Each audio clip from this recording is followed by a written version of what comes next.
And welcome to Happy Hungry Hippie. Yes, what I'm going to cover this week is a spot of foraging. So we're now in mid-June and I'm going to pick just a few things that I know is really in season. And one thing is that actually mid-June is actually the end of the wild garlic season. But yes, there is a hidden little treasure that not many people know about. So stay with me and I will let you know. And here we have garlic mustard, aka Jack off the hedge. And yes, we were in Marshall Arms and I have seen our first elder tree,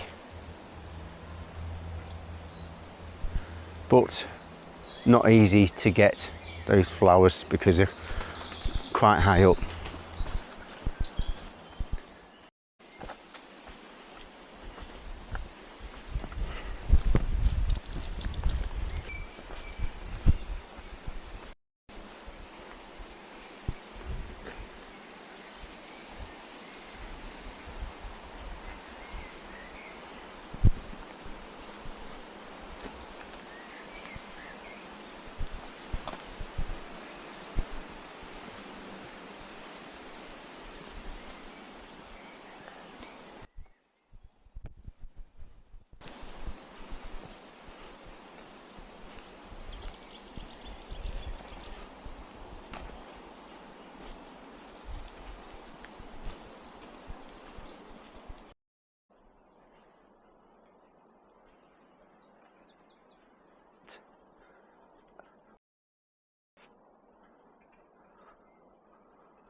So here we are, we found the elder tree and you can clearly see these are elder flowers.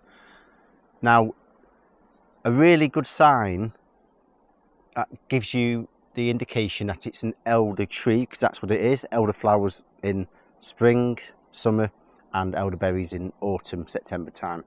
So you can see here that it has a particular leaf there. It's got symmetrical leaves. You've got 2, 4 and then 1 at the end there, so it's got 5 leaves in that formation.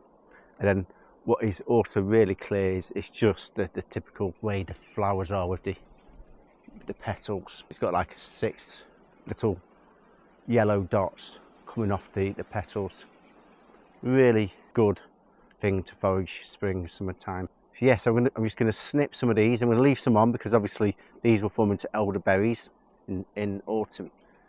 So I really do like these little books. The Food for Free book, really good. I know this page off by heart now. Yeah, 65, the elder. So that's the tree. It shows you kind of like the indication on here, but it doesn't tell you about the leaves on this, but it just shows you the elderberries, the harvest to pick them. And then what's really nice about this book is it's got some recipes as well, how to use it, the berries, a pontac sauce, which I've done a video for. You can check that out. Elderflower fritters, really good, a bit like flower sort of tempura. And then obviously the traditional elderflower cordial, which I've done a recipe for as well, so you can check that out. I've actually got a playlist for elderflower and elderberry recipes. And then yeah, gooseberry and elderflower preserve, lovely. Yes, so I'm going to forage some of these now. Just going to snip some with some scissors. Now it's really quite important to pick elderflowers when it's been nice, the sun's out and it's been dry for a couple of days. June is not the easiest month to harvest in, so if you do get harvesting in May when it's just drier for longer, make sure you do that. The reason being is that you get more pollen, and more yeast, which is great if you're going to do elderflower champagne and you want to ferment it, because that yeast does support that, the natural yeast. But yeah, I'm going to pick these now, they're going to be fine. What's also another good book is this Foraging with Kids, which is by Adele Nozadar. Really good book. I've had this for a good while now, and I've also covered some recipes. Although it's not colour, it does give some really good clear illustrations of how I was discussing it, this leaf formation, 2, 4, 5, and the uniform and like a medium green colour. It just shows you here as well also how the petals look, that each tiny blossom forms a tight cluster with many others, which you can see is typical. And then also shows you the elderberries here. Really good book. It just sort of shows you also the different names for it, the different languages. So it's well known across all of Europe: Polish, Swedish, Welsh,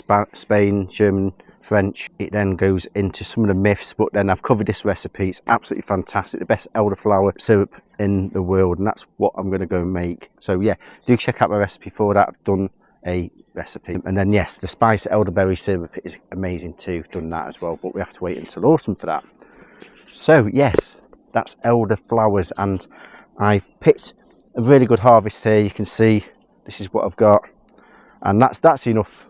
Just, I'm not going to be too greedy. I've left some on for the elderberries, so that's enough for now. And yes, now for the hidden little gem of something that not many people know or is really discussed, and it is wild garlic, but not the wild garlic as you know it. It's the wild garlic seeds. So if you look here, you can see that pretty much where there was one abundances of wild garlic, it's all pretty much died off and shriveled up and gone really yellow. As you can see down this bank here, you can really see absolutely decimated. But what it is I'm doing is actually harvesting the seeds, and Harvey's also curious too, and he's no doubt going to follow me down. But you come down here and you can see here that this is it.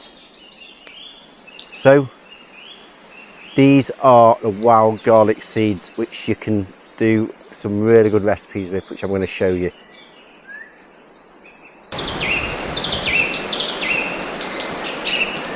And yeah, it doesn't matter if you pick it near the path actually, because you can really easily wash this in just a little bit of vinegar or you know, a little bit of salt solution in, just to ensure it's really clean. So yes, brilliant.